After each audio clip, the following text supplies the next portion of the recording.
It was close to midnight when Ethan locked up the pharmacy. He had worked there for 6 years, long enough to know the rhythm of the nights in a small town. The streets grew quiet. The neon lights of the bars flickered out one by one, and the air turned heavy with the smell of damp asphalt. He had taken the closing shift reluctantly. His boss had begged him, claiming a family emergency, and Ethan, too tired to argue, agreed. The register was balanced, the shelves neatly stocked, the back door double-checked. Everything seemed routine. Yet as he slipped his keys into his pocket and turned toward the parking lot, something felt wrong. The town was not usually silent at this hour. There were always lingering sounds, laughter from late drinkers, the hum of passing cars, the bark of dogs. Tonight, there was nothing but the faint buzzing of the overhead lamp above the pharmacy entrance. His car sat alone, its windshield fogging in the chill. Ethan brushed off the unease and unlocked the driver's door, sliding inside. He turned the ignition, but the engine sputtered and died. Frowning, he tried again, same result. He cursed under his breath. The battery was new. There had been no warning signs. He popped the hood, grabbed a flashlight from the glove box, and stepped back out. As he leaned over the engine, the beam caught movement across the lot. A figure barely visible in the dim light stood by the far fence. Ethan froze, the hair on his neck prickling. The figure didn't move, didn't step forward, didn't even shift. It just stood there, shoulders slightly hunched, face obscured by the darkness. "Hello?" Ethan called, his voice echoing against the brick walls. No reply. He straightened, shining the flashlight directly toward the figure. By the time the beam hit the spot, the figure was gone. He told himself it was a trick of exhaustion, the mind seeing shapes where there were none. Still, his hands trembled slightly as he shut the hood and locked the car. With no ride, he decided to walk. His apartment was only a 20-minute trek through back streets. He had done it before, though not often. Tonight, however, the silence pressed down like a weight. He walked quickly, flashlight beam bouncing across cracked sidewalks. Twice, he thought he heard footsteps behind him, but each time he stopped, the sound ceased. He spun around once, sweeping the light down the empty street, finding nothing but shadows cast by broken fences and sagging trees. His chest tightened with unease, but he pushed forward. Halfway home, he passed an alley. Out of the corner of his eye, he saw someone standing inside, watching.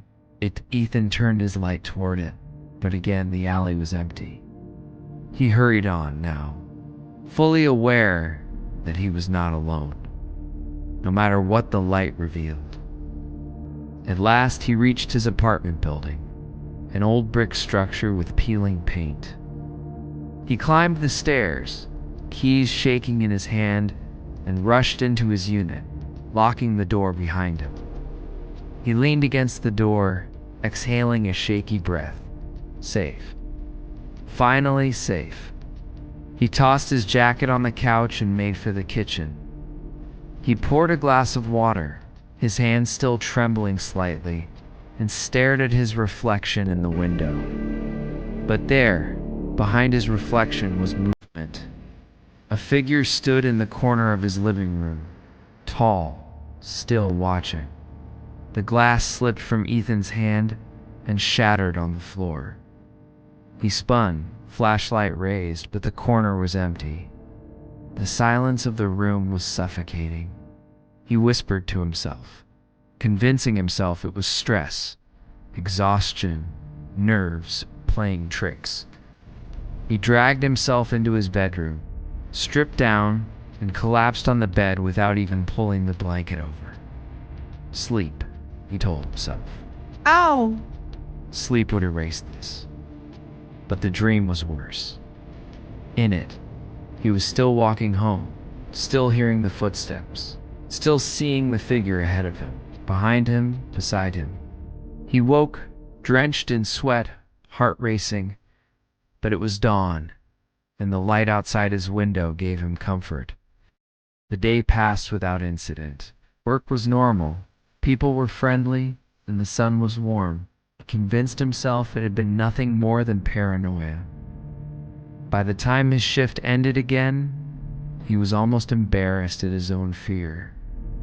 Yet when he stepped outside into the night, the silence returned. He unlocked his car, and this time the engine turned over without a problem.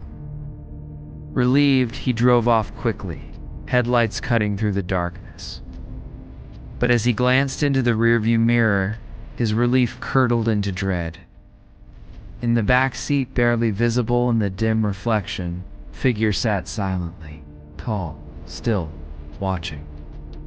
Ethan slammed the brakes, spun around, but the seat was empty. His pulse hammered in his ears. He laughed nervously, muttering to himself that he needed rest. Too much caffeine, too many long nights. He drove home faster than usual, every shadow on the streetlights seeming to stretch and follow. That night, he locked every door and window, drew every curtain, and kept every light on. He sat in the living room with the television playing just for noise. But as the hours stretched past midnight, he felt it again, that prickling on his skin, that presence in the corner of the room. He refused to look. The days blurred into one another. Ethan began to wither, eyes darkening, appetite fading. His coworkers noticed his distraction, his paranoia. He spoke less, jumped at noises, avoided the back of the store. Customers whispered about the haunted look in his eyes. Then one night, he didn't show up for work. His boss assumed he'd overslept. When Ethan didn't answer his phone, the manager sent someone to check. The apartment was locked from the inside. Police broke in. The television was on, the lights were burning, but Ethan was gone. His keys and shoes remained by the door. His bed was unmade, his wallet untouched. There was no sign of forced entry, no trace of violence. On the wall of his bedroom, however, written in a trembling hand, was a single sentence: "They don't chase, they wait."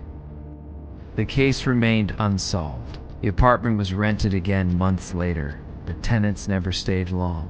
Some reported hearing footsteps at night. Others swore they felt eyes watching from the corners. The town moved on, as towns always do. But those who remembered Ethan's disappearance lowered their voices when passing the pharmacy at night. The story spread quietly, twisting into warning. And to this day, they say, if you are ever walking home alone and hear footsteps that stop when you stop, don't turn around. Don't search the shadows. Because once you see them, once they know you've noticed, they will follow. And once they follow you home, you never leave again.